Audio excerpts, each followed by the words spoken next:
Welcome back. All right, so some news of the day for all you fine people for your Wednesday, January the 18th. We'll start off talking about the Ottawa Senators. Matthew Joseph, Josh Norris both taken off the IR. Apparently, Joseph's going to be a healthy scratch for tonight. Norris will be back in the lineup. He will not be taking faceoffs. That'll be Giroux's job. But for Norris being back in the lineup, we'll see what this does to Ottawa's lineup and what it does to their play. So it's always interesting to see how a team responds when a star player comes back to their lineup.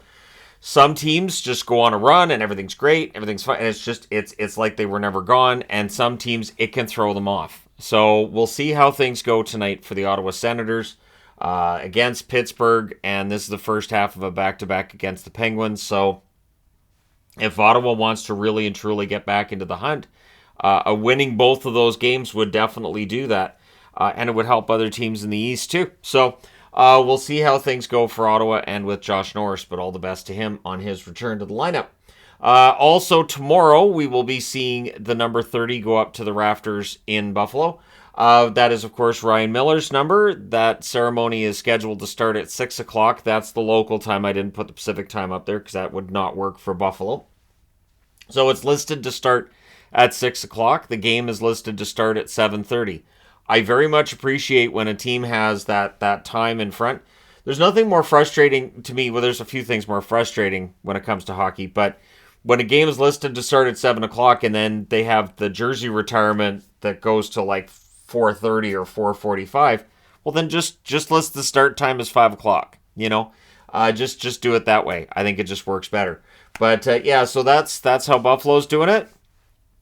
I would suggest people go out and support that because Ryan Miller was a fantastic goaltender for Buffalo for a long time. And it'll be nice to see his number getting retired. Last night's game between the Florida Panthers and Toronto Maple Leafs, one of the most entertaining games I've watched all year. Absolutely fantastic. Had to double check, make sure Buffalo wasn't in that one somehow. But both coaches came out of that game unhappy, and Paul Maurice was pretty clear after that he wasn't happy about, especially the Gudas charging penalty, which I don't think most people agreed with. I don't. The thing with that is I think it felt like that game was a powder keg as well. Referees will try to tamp that down. There are some referees that just seem to let it go, and there's others that don't. Now, coming back to my officiating video that I did recently, consistency from one referee to the other would be nice. That being said, it's never been that way. Also, the retaliation is always called. I mumble that a lot at the TV when I'm watching games, when I hear announcers. The thing that surprises me is always when it's somebody who played in the National Hockey League saying, well, they didn't call the first penalty. They always call the retaliation. It was even a joke last year on Shoresy that you call the retaliation. You shouldn't have retaliated.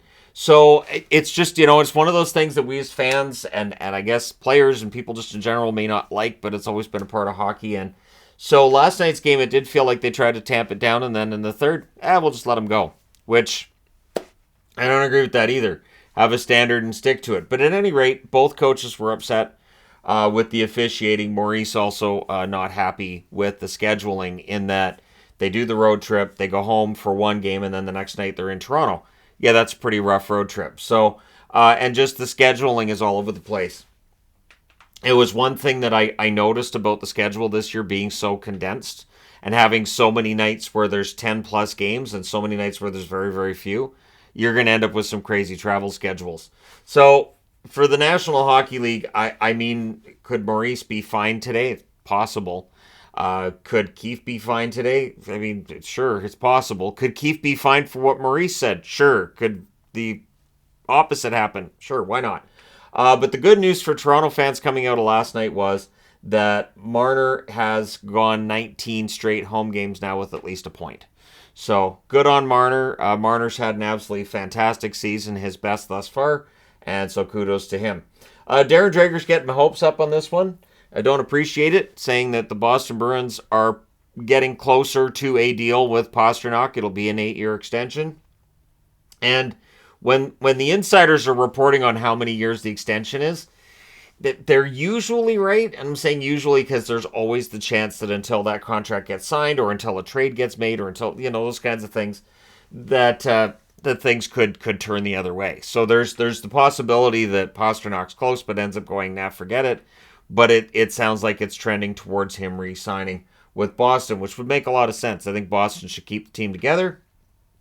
I'd even throw in an extension next year for Krejci, too, while I was at it. They just re-signed Zacha. If they re-sign Zacha, get a contract signing done with Pasternak, and then re-signed Krejci as well, it's a way of telling these guys, hey, we're going to keep things going next year as well. You can't argue with the team's record. I mean, we can argue over the long-term ramifications of the team trading away as many firsts as they have.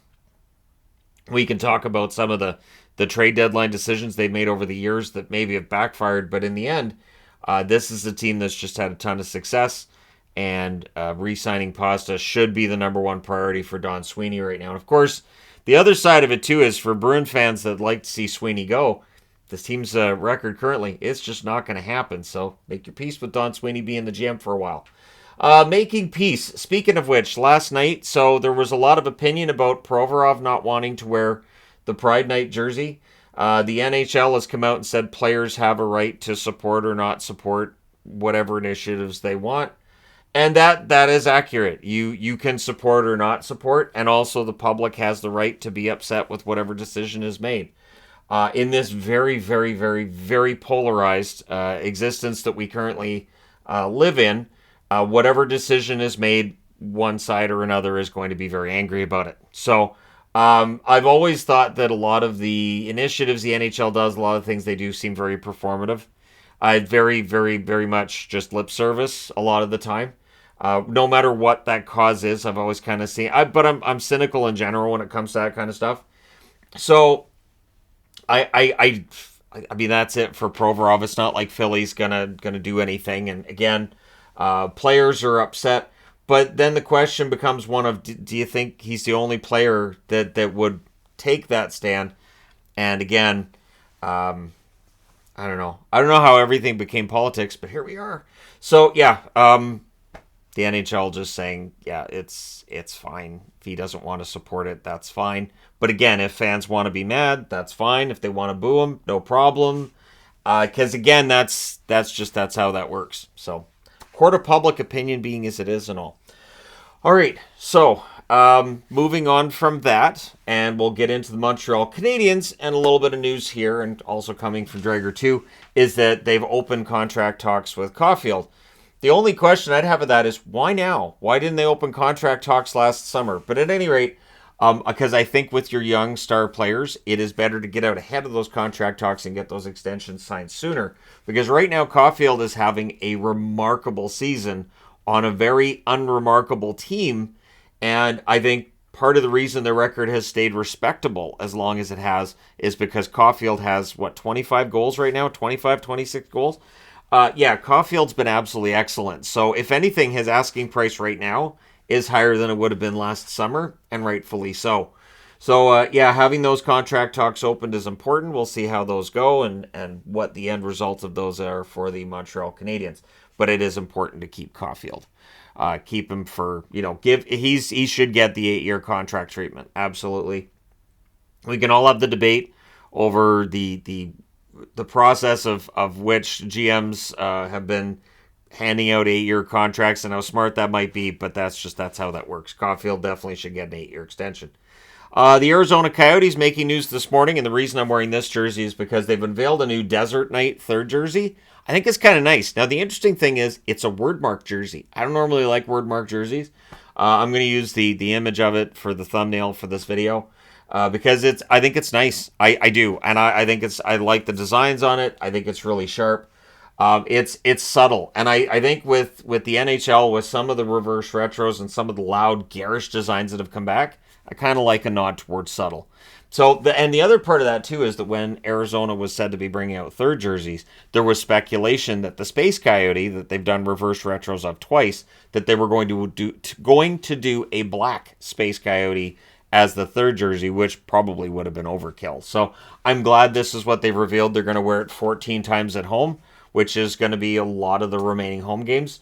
But they want to sell the jerseys, and so, yeah, I had heard the Coyotes were getting a new third, but again, I had also heard that it was going to be a black version of the Space Coyote. This I like much better, because it's different. And so it is, I believe, in this color with the text on the front.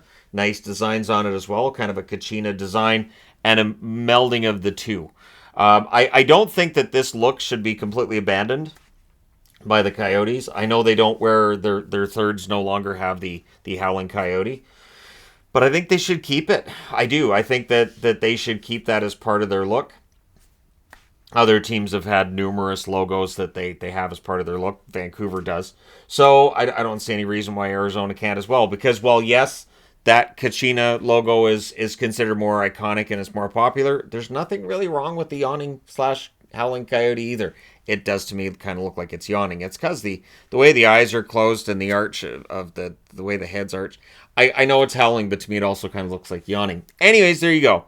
Let me know your thoughts in the comment section below as always. Don't forget to hit like and subscribe if you're browsing your way through. You just happened upon this video. Thank you guys so much for watching, for all your support. I will talk to you again soon.